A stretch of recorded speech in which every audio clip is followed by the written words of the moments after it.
Éric Coquerel, bonsoir. Vous êtes député LFI NUPES de Seine-Saint-Denis et vous n'êtes pas du tout d'accord avec ce que Fabien Roussel a déclaré. D'ailleurs, vous lui avez fait savoir, vous l'avez interpellé sur les réseaux sociaux avec ces mots.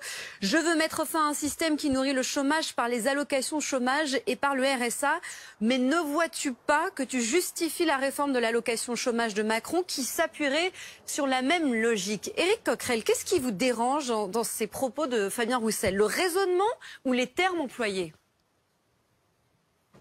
Tout simplement, on ne gagne pas contre la droite et l'extrême droite et on n'empêche pas un projet qui est celui d'Emmanuel Macron sur la réforme de l'allocation chômage qui vise à pénaliser les chômeurs du fait des taux de chômage en reprenant les mots et la logique de la droite et l'extrême droite. C'est tout simple, c'est ce que fait malheureusement Fabien Roussel. Alors je pense que c'est une façon de, j'allais dire, d'exister, de se faire remarquer, de se singulariser, mais il le fait, je veux dire, au pire moment qui soit, parce que pour tous ceux qui vont devoir combattre la réforme de l'allocation chômage, pour tous ceux par exemple, qui vont devoir combattre l'idée que quand vous touchez le RSA, c'est une sorte de salaire de misère en échange duquel vous pouvez le toucher, c'est quelque chose qui profondément est étranger à la gauche. La gauche ne fait pas la différence entre des travailleurs qui ont un emploi et des travailleurs privés d'emploi. C'est comme ça autrefois qu'on appelait les chômeurs et je pense que c'est une bonne définition.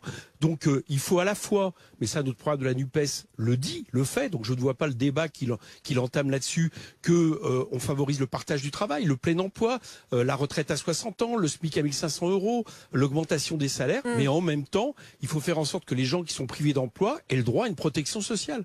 Donc c'est quoi? C'est de la provoque? C'est un dérapage? Il doit retirer ses propos? En tout cas, c'est contraire au programme de la NUPES et aux valeurs de la NUPES, pour lequel il a été élu, je rappelle. Et à mon avis, il a été élu parce qu'il était un candidat de la NUPES. Donc, le moins qu'on puisse dire, c'est qu'il se met un peu, quelque part, en dehors. Je parle de lui. Je ne crois pas que les communistes, moi j'ai été à la fête de l'UMA, je crois que beaucoup de communistes sont choqués par des phrases d'ailleurs qui sont contraires aux communistes. Ambroise Croizat, qui a inventé la sécurité sociale, expliquait qu'à la fois, et nous le disons, il faut que chacun ait le droit à un travail, mais qu'en même temps, toute personne qui en était privée ait droit à une protection. Donc tout ça est antinomique avec ce qu'est le communisme. Donc je ne sais pas à quoi joue Fabien Roussel. Ce qui me rassure, c'est que ce week-end a montré qu'il était très isolé dans la NUP. Et moi, je l'appelle à revenir à la raison. Oui, sauf que lui, il dit qu'il va continuer à porter une voix singulière. Donc ça veut dire quoi? Qu'il a plus sa place au sein de la NUPES?